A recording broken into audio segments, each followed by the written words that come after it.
नमस्कार दोस्तों, मैं दीपक रावत आपके साथ में। और आज मेरे साथ जिस शख्सियत को आप देख रहे हैं वो हैं योगेश डिमरी जी, जो कि आंवला न्यूज़ के संपादक भी हैं। और आंवला न्यूज़ इन्हीं का चैनल है। और समय समय पर आप देखते रहते होंगे कि सोशल मीडिया पे और न्यूज़ चैनल वगैरह पे कि किस प्रकार योगेश भाई अपनी परिस्थिति दर्ज करवाते हैं सामाजिक मुद्दों से। समाज में जो भी अवधारणाएं बनी हुई हैं, गलत अवधारणाएं बनी हुई हैं, और अपनी राय भी व्यक्त करते हैं और आप लोगों से राय भी लेते हैं। तो उसी सिलसिले में आज इनसे मुलाकात हुई। योगेश भाई नमस्कार। सबसे पहले आपको बहुत बहुत नमस्कार जी। योगेश भाई, हम तो आपको देखते रहते हैं और देश और दुनिया में आप जाने भी जाते हैं। मैं जानना चाहूंगा कि आपके इर्द गिर्द जो भी क्षेत्र है, उत्तराखंड को ही ले लीजिए, पूरा उत्तराखंड ले लीजिए, किस प्रकार की यहाँ पर नीतियां हैं सरकार की जो कि जनता के रुझान, जनता के मकसद के लिए या मतलब के लिए ये पूरा कर पाते हैं अपने वादों को, जो ये मैनिफेस्टो में अपने इतने वादे कर देते हैं, क्या धरातल पे कभी उतरते हैं ये? दीपक भाई, हम आपको एक चीज बताएं। सबसे पहली बात तो ये है कि हम पत्रकार हैं, आप भी पत्रकार हैं। हम लोग सरकार से सिर्फ ये आशा रखते हैं कि हम लोग जो समस्या पटल पर दिखा रहे हैं, अपने पेज में दिखा रहे हैं, चैनल में दिखा रहे हैं, सरकार कोई भी हो, चाहे धामी की हो, त्रिवेंद्र की हो, तीरथ की हो, या जो भी चले गई है, वो जो भी हम जो भी दिखाएं, कम से कम उसका कोई समाधान करे। मतलब कम से कम उस पर एक कदम आगे तो रखे। यहाँ तो ऐसी परिस्थिति हो गई कि हम जो चीज दिखाएंगे उसके और ज्यादा उलट जाके सरकार और उसे बंद करने की और दबाने की पूरी कोशिश करेगी। अभी हाल में हमने आपको पाथो गांव की खबर दिखाई थी, भरपूर पट्टी का जो जल आंदोलन है वो भी दिखाया था। हम चाह रहे थे कि आंदोलन के बाद जो है उस पर जांच बैठे, और अभी हम सुन रहे हैं कि जो पुष्पा रावत जो भूख हड़ताल पे बैठी थी, एसडीएम ने इतना वादा जब भूख हड़ताल के दौरान किया था, तुरंत उलट हो गया। जांच तक के लिए जो है एसडीएम मैडम पुष्पा रावत के साथ नहीं जा रही है, जहां जाना चाहिए था, जिसके बारे में विश्वास दिलाया था। तो आप लगा लो कि हम सिर्फ ये चाहते हैं कि हम जो समस्या दिखा रहे हैं कम से कम उसी का समाधान हो। है तो बतेरी समस्या है, पर कम से कम जो आपके संज्ञान में आ गई है उसका एक जांच करके उसका कैसे समाधान निकले, जिससे यहाँ का जो ग्रामीण परिवेश है, जो गांव है हमारे उत्तराखंड के, जिस मकसद से उत्तराखंड का गठन हुआ था, आप भी कई समस्याएं दिखाते हैं। पर सवाल है कि सरकार जो है गांव की समस्या पे उतनी संवेदनशील नहीं है जितनी शहर में चले जाओ। जिस मैदान से लड़कर डटकर हम लोगों ने पहाड़ बनाया, अलग राज्य बनाया, आज भी समाधान जो उन मैदान वालों के ज्यादा हो रहे, पहाड़ वालों के कम हो रहे। तो अपने आप ही जब मैदान में आप विकसित कर देंगे, वहां सुविधा दे देंगे, तो पहाड़ वाला आदमी तो आएगा ही आएगा मैदान।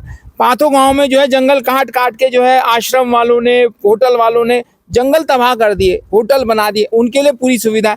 पाथो गांव में पानी नहीं पहुंचा, पाथो गांव के लोग पलायन कर रहे हैं, उनको सुख सुविधा क्या है उस पर सरकार का कोई ध्यान नहीं। पाथो गांव नहीं, उत्तराखंड के तमाम गाँव, जिन गाँव के लिए राज्य बना, वो गाँव जो है अपनी समस्याओं से आज भी लड़ रहे हैं। हम दिखा दिखा कर थक गए और सरकार जो है देख देख कर थक नहीं पा रही है, और इतनी झीठ हो गई है कि कोई समाधान ही नहीं कर पा रहे, मतलब बोल भी नहीं पा रहे, जवाब तक नहीं दे पा रहे। सरकार कहती है कि पलायन रोकने के लिए हम अपनी नीतियां ला रहे हैं, परंतु समझ में नहीं आता कि वो नीतियां कौन सी हैं, कहाँ हैं और कहाँ तक रह गई।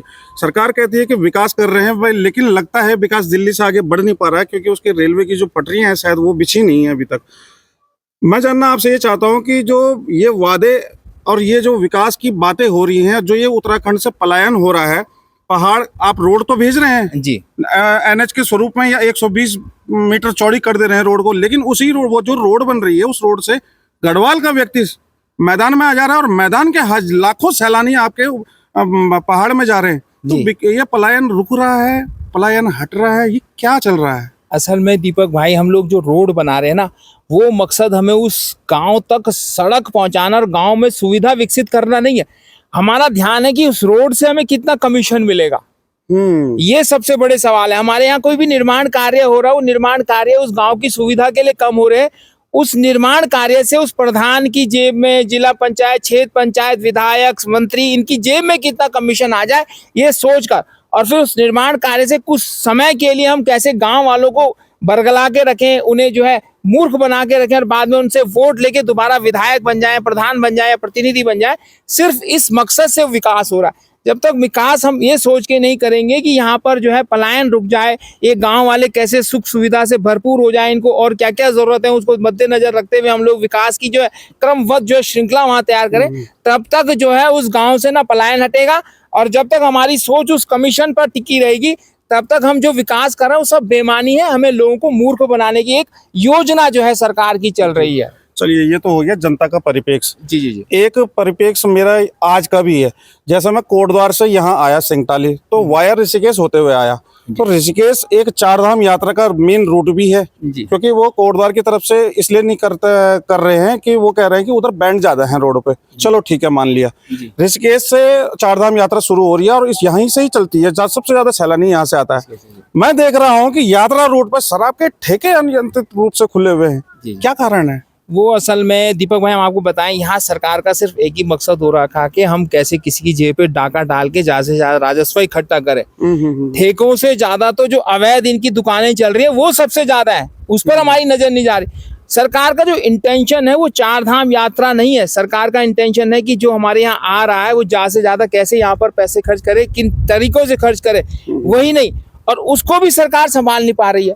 आपकी जो सड़कें हैं, सड़कों में जो यात्री फंसे रहते हैं, चलो आपका मकसद है कि यात्री की जेब से कैसे पैसे ज्यादा से ज्यादा निकालें, उसको कैसे इन्वेस्ट करने के लिए प्रेरित कर, चलो अच्छी बात।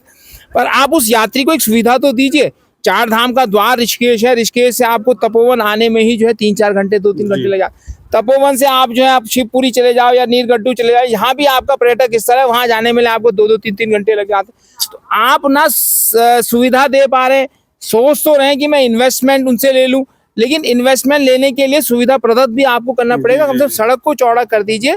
तो आपका जो कोई नीति है वो समझ ही नहीं आ रही है। पटल पर आप कुछ और कर रहे हैं और बता आप मंचों के माध्यम से कुछ और है। जो विरोधाभास जो है सरकार का है, उससे इस राज्य का भला नहीं हो रहा। जो राज्य के मूलवासी हैं उनका कतई भला नहीं हो पा रहा। जी तो चलिए, ये थे हमारे साथ में योगेश डिमरी जी, आंवला न्यूज इनका न्यूज चैनल है। और मैं कहूँगा, मेरी गुजारिश रहेगी कि लोग देखें कि आंवला न्यूज में क्या क्या समाचार और क्या क्या क्षेत्रीय जो मुद्दे होते हैं, क्या क्या क्षेत्रीय जो समस्याएं होती है, उनके बारे में जागरूक किया जाता है।